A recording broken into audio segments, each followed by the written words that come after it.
अब रॉबर्ट, आपने कई बार पब्लिकली भी कहा है कि आप पॉलिटिक्स में आना चाहते हैं, और आपसे पूछा गया 2012 से आपने ये खुल के ये बात कहनी शुरू की थी। फिर आपने ये भी कहा कि हाँ, अगर पार्टी चाहेगी, लोग चाहेंगे तो मैं चुनाव भी लड़ने को तैयार हूं। अब तो चुनाव है, चुनाव ही चल रहे हैं, तो अभी भी क्या इच्छा वो अंदर है? हर चीज़ जो भी मैंने की है, जो मुझे सिखाया गया था, चाहे मेरे मदर टीचर भी थे स्कूल में, उन्होंने भी मेरे को सही चीज़ें सिखाई, मेरे पिताजी ने भी मेरे को सिखाया कि अपने आप काम करो और सीखो और अब कुछ बनो अपने आप। तो यहाँ भी मुझे लगा है जब तक मैं पूरी मेहनत से हर चीज़ सीख नहीं जाता हूँ, तब मुझे उसी जो क्षेत्र है उसको रिप्रेजेंट करना है, उसमें क्या बदलाव ला सकता हूँ, क्या उनकी मांगे हैं, क्या मेरे से हो पाएगा, कितना डेडिकेशन मैं कर पाऊँगा। कि उसमें 10 चीज़ें नहीं हो सकती। अगर आप वहाँ के सांसद हैं तो, या मतलब जैसे आप किसी कॉन्स्टिट्यूएंसी को रिप्रेजेंट करोगे तो पूरी मेहनत लगन से आपको देना पड़ेगा। और मुझे हमेशा लगा है कि पहले प्रियंका को पार्लियामेंट में होना चाहिए और उसके बाद मैं तैयार हूँ पार्लियामेंट में आने के लिए।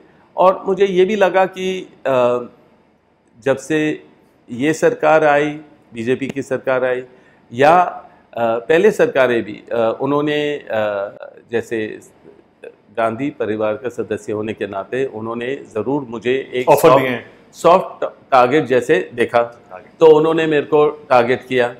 और उनको ये नहीं समझ आया कि जितना टारगेट करते रहोगे एक आदमी और शक्ति उनकी बढ़ती रहेगी और मजबूत हो जाएंगे और समझदार हो जाएंगे कि यार क्या हो रहा है और कैसे इनको झेलना है और क्या झेलना है और किस तरीके से आगे कदम लेने। तो मुझे लगा है कि मुझे सीखने को बहुत मिला इस समय में। और लोगों को लगा कि अगर जब चाहे कोई भी एजेंसी हो जो आपके ऊपर ऐसे समन करती है, इंटरोगेशन करती है, यहाँ के रेड मारती है 2-3 बारी मेरे दफ्तर में, घर में, और अगर आप जैसे ये ज़रूर एक पॉलिटिकल विच हंट है और पॉलिटिक्स रिलेटेड है, क्योंकि जो भी अगर कभी भी मेरी कंपनी के असेसमेंट होता है, अगर उसमें कुछ भी इशू है तो रीअसेस करके और जो भी उसकी पेनल्टी है हम दे सकते हैं। टैक्स में जैसे भी इनकम टैक्स डिपार्टमेंट का वो सिस्टम है, पर उनको ये था कि नहीं, ऑप्टिकली पूरे देश को दिखाना है और उसी समय होगा जब कोई इलेक्शन हो रहा है तो रॉबर्ट वाड्रा का याद आएगा नाम, ठीक है। उसके बाद इलेक्शन के बाद फिर से कुछ पूछ नहीं, मतलब ठंडा हो जाएगा मामला, इलेक्शन के बाद ठंडा हो जाएगा और जो भी इंटेरोगेशन है उसका कोई नतीजा नहीं निकलता है, वही लूज एंड रह जाता है। तो सब ने कहा कि अगर आप पार्लियामेंट में होते हैं तो अपनी बात बड़े पैमाने पे रख पाएंगे, वहाँ लड़ पाएंगे। यहाँ आप सोचते हैं चलो ठीक है और आने दो, मैं स्ट्रांग हूँ, मैं मजबूत हूँ, मैं संभाल सकता हूँ, पर आपकी बात क्लियरली कुछ मीडिया वाले ले नहीं जाते हैं आगे। जो भी पाबंदी है, जो भी इशू है, पर वो आपकी बात रख नहीं पा रहे हैं। तो लोगों को समझ नहीं है, क्योंकि जब मेरे ऊपर इन लोगों ने इल्ज़ाम लगाए और आसमान टूटा, तो मुझे तो काफ़ी एकदम से चौंक गया मैं कि ये सब क्या हो रहा है। क्योंकि एक दिन मैं 2011 में किसी अखबार के फुल पेज में 6 पैक के साथ था, ठीक है, और उसके 2 हफ्ते बाद फ्रंट पेज पे मेरी कंपनियों को दूसरी कंपनियों के साथ जोड़ के अलग अलग चीज़ें अफवाह फैलाई, जिसमें मैंने उनको क्लियर डॉक्यूमेंट भी दिया, पर उन्होंने दिखाया नहीं, बस उनकी बात वो डालते रहे कि इनको गलत तरीके से दिखाना है। जो काफ़ी जर्नलिस्ट के साथ बैठा, जिनके साथ मेरे क्योंकि जब जितने साल मैंने प्रचार किए 2004 में, और जब हम भारी बहुमत से अमेठी से जीत के आए सोनिया जी, और उस समय उनको प्रधानमंत्री बनने से कोई भी नहीं रोक सकता था, पर उन्होंने अपना इरादा बनाया कि वो उनकी सोच कुछ और थी, खाली पार्टी को बढ़ाने के लिए। तो काफ़ी मैंने उस तरीके के भी सब देखा है। हाँ।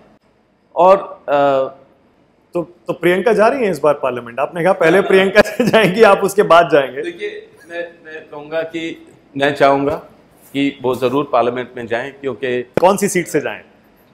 अब रायबरेली खाली पड़ी है। देखिए, मैं बताऊँगा कि अगर हर रोज़ कोई ना कोई मुझे फ़ोन करता है कि तेलंगाना से आना चाहिए, कोई बोलता है कि अमेठी से आना चाहिए, और सबको बहुत खुशी होगी अगर प्रियंका वहाँ से उनको रिप्रेजेंट करे, पर प्रियंका का मन बनना चाहिए, क्योंकि पहले तो वो प्रचार करते हैं और लाखों की तादाद में लोग आते हैं उनसे मिलने के लिए, उनको देखने के लिए, उनको सुनने के लिए, पर अभी भी श्योर नहीं है वो श्योर नहीं है।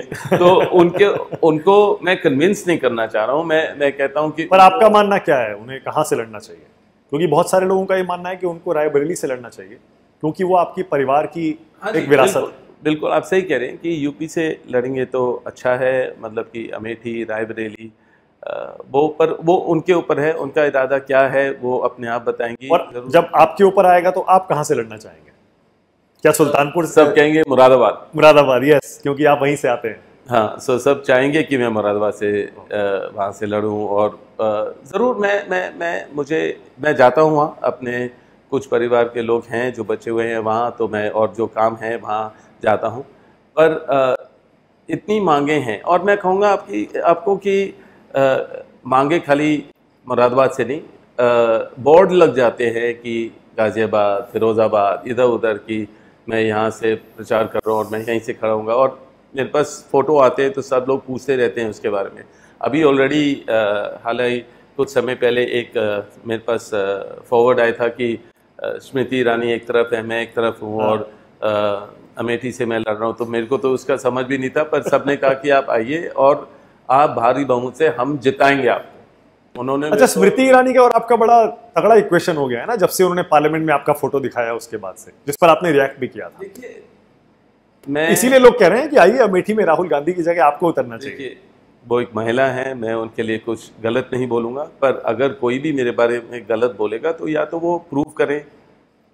हाँ, अडानी के साथ एक फोटो दिखाया था उन्होंने आपका। तो ठीक है, मैं तो हज़ारों लोगों से मिलता हूँ, जैसे मैं पहले बताया, मैं ओबामा जी आए थे उनके साथ मिला हूँ, या मंडेला जी आए थे उनके साथ मिला हूँ, और उद्योगपति मिलते हैं, और चाहे अंबानी हो या मतलब कि हाँ, नहीं, आपने चैलेंज भी किया था कि आप प्रूव करिए। मैं ज़रूर बोलूँगा कि आप मेरे को दिखाइए कि मैंने कोई भी उनके साथ अगर कोई काम किया है, कोई बिजनेस किया हो, वो प्रूव करिए। मतलब कि वैसे तो अमेठी वाला ऑप्शन कैसा साउंड करता है आपको, स्मृति ईरानी के अगेंस्ट? अमेठी है, या मैं चैलेंज देने के लिए तो तैयार हूँ, पर मतलब कि मैं इस चीज़ के लिए इस तरीके से राजनीति में नहीं आना चाह रहा हूँ। मैं आना चाह रहा हूँ कि एक जहाँ कुछ कंस्ट्रक्टिव कर सकूँ। एक तो मैं गांधी परिवार का सदस्य हूँ, तो मुझे इतनी बड़ी लेगेसी है, इतनी रिस्पॉन्सिबिलिटी है, हर चीज़ जो भी करूँ उस लेगेसी में मैं भी शामिल हूँ कि मैंने कुछ बदलाव लाया हूँ, उसके लिए, उस एरिया के लिए मैंने कुछ किया है। तो इट्स नॉट मतलब किसी नाम के लिए नहीं, और कोई पोजीशन के लिए नहीं, कुछ जहाँ कुछ चेंज ला सके, कुछ बदलाव लाने के लिए, उन लोगों के लिए।